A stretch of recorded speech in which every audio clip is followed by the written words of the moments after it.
Yan, bale, itong tatlong to yung kaarga natin lahat.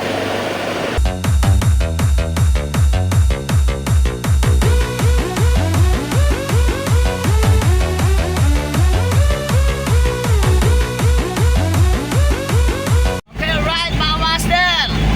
Yan, isang magandang buhay sa inyo lahat. Yan, okay, today's video. Yan, pagpaya tayo Lalamove. And syempre, meron tayong booking ngayon. I-pick upin natin sa may Abad Santo, Yuseco. And then, i-deliver sa, kukunin natin sa Malabon pala. I-deliver sa Yuseco. Okay, alright mga master.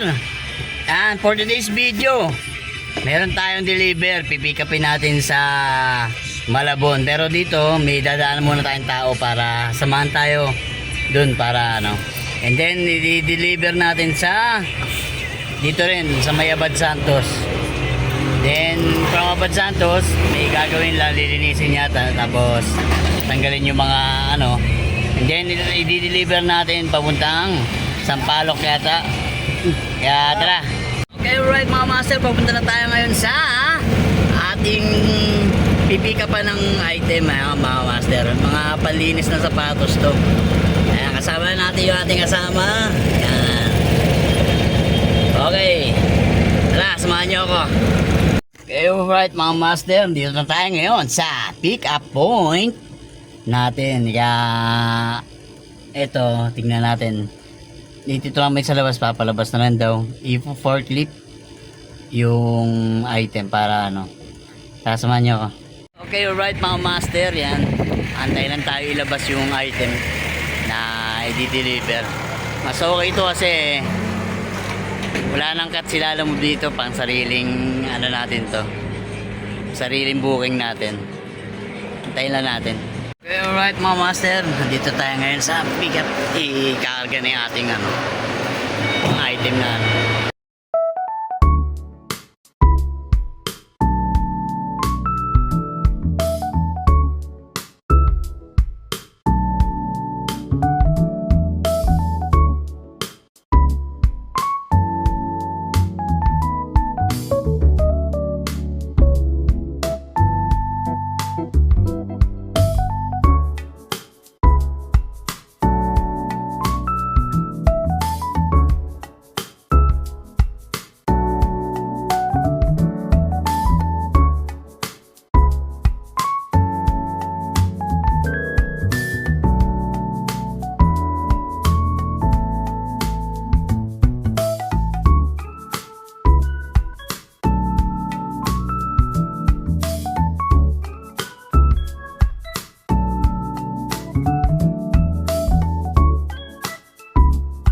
Alright mga master, bali meron pa palang tatlo tayong babalikan mamaya dito kasi hindi nagkasya sa truck natin, lalaki kasi malaki, kaya babalik pa kami dito.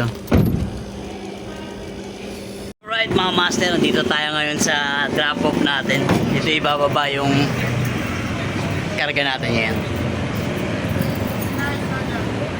Alright mga master, nababa na natin yung mga deliver natin. Bali, babalik pa kami doon, may kunin pa kami tatlo. Pero maliliit na lang yun. Okay, alright! Yan!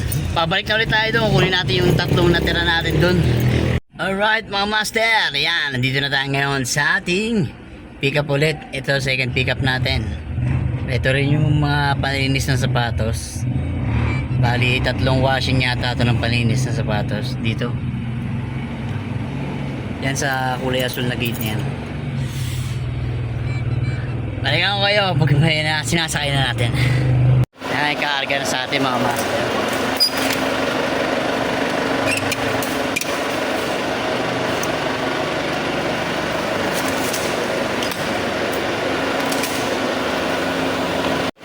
Yan, bale itong tatlong to yung ikaarga natin lahat. Okay, right. Let's go.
master, bali tapos na ikarga yung mga dadali natin.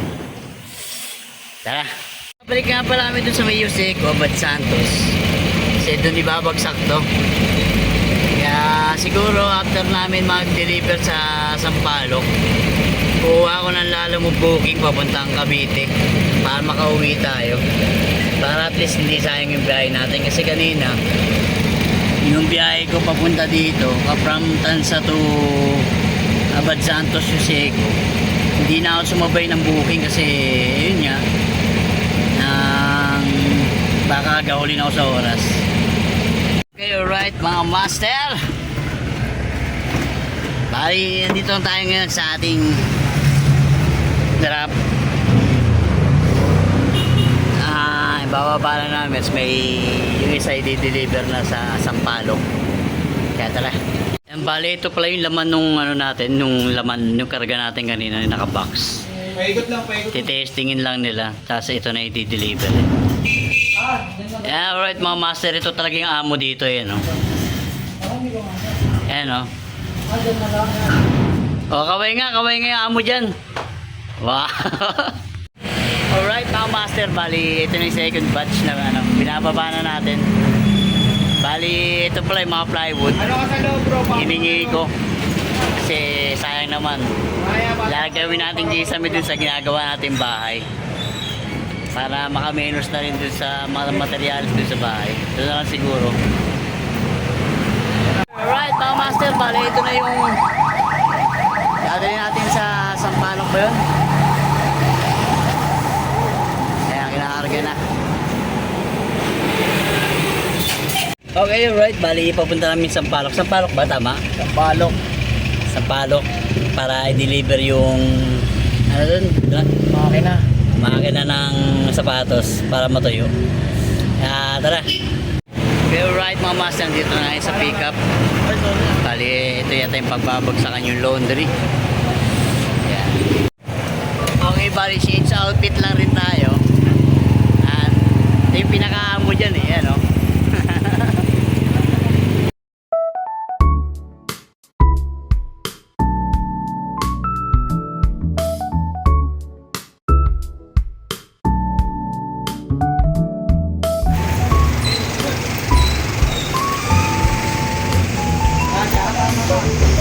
Okay, from the top.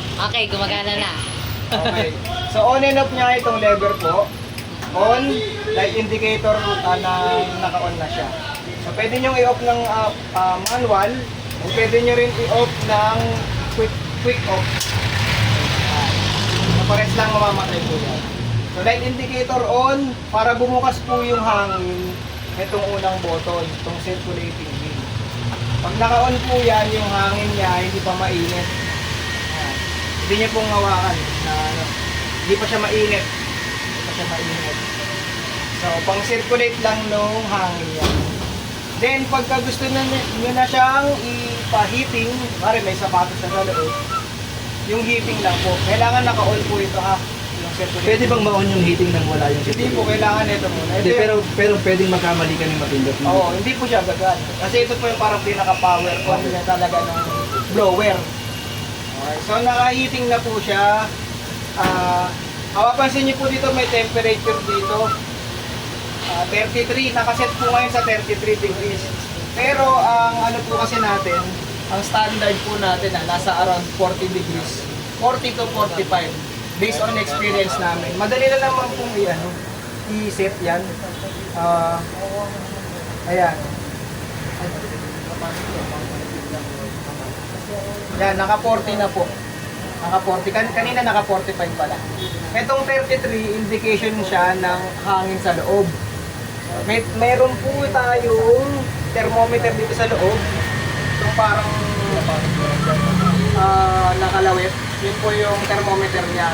Yan po nag-indicate kung ilan yung temperature niya dito. So kung mapapansin niyo po, medyo mainit na siya. Kaya medyo mainit na yung hangin na binubuga niya kasi nag-start na tayo ng heating. Nasa 35 degrees Celsius. Ang kagandaan nitong makina na to, boss, is may temperature control siya. kung ano yung sinet mo dito na temperature, ngayon naka 40, hanggang 40 lang po yung maximum niya. Hindi na siya mag-exceed ng 45 to 50. Just to be safe sa pag may sapatos sa loob, hindi masasobrahan yung init. Dahil pag sumobra yung init, is maano naman, masusunog. Patayin ko na po muna kasi masusunog yung Ayun nga. walang ingaan, kaya medyo amoy sunog. Kaya Sige, lang, okay lang sa ganito. Ayan, sige po. Sa kabila mo, boss, meron yan. Parang kailangan ba pagkapag ako sa likod ng exhaust na hindi siya pwede nakasandal? Mas maganda may ingaan po. Okay, alright master. Delivery done. Bali, pauwi tayo ngayon. Papunta na tayo ng Bad Santos, Yoseco ulit. Balikan ko kayo kung makakabiyahe pa tayo ng pauwi ng Cavite. Okay, alright mga master. Tapos na yung ating ngayon, journey ngayon.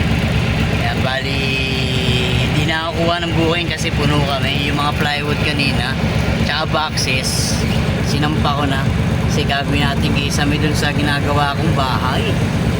Ayun na nga. Kaya tara, uwi na tayo. Okay, alright mga master, dito tayo ngayon sa Cavitex. Okay. Grabe pala traffic ngayon dito. Paglabas ng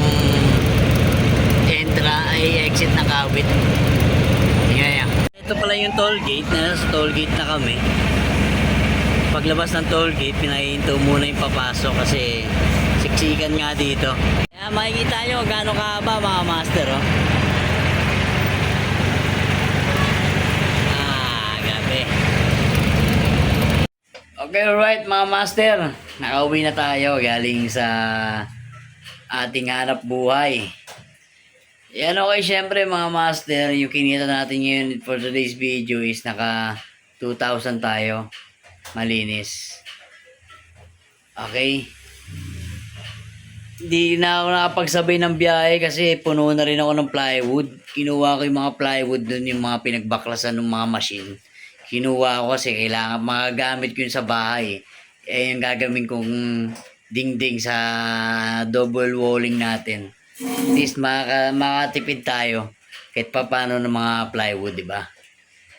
Okay. Okay, sa pa akong mga i-upload na video about sa minivan camping. Kaya subscribe mo lang tong channel ko and click the notification bell kasi medyo busy pa ako.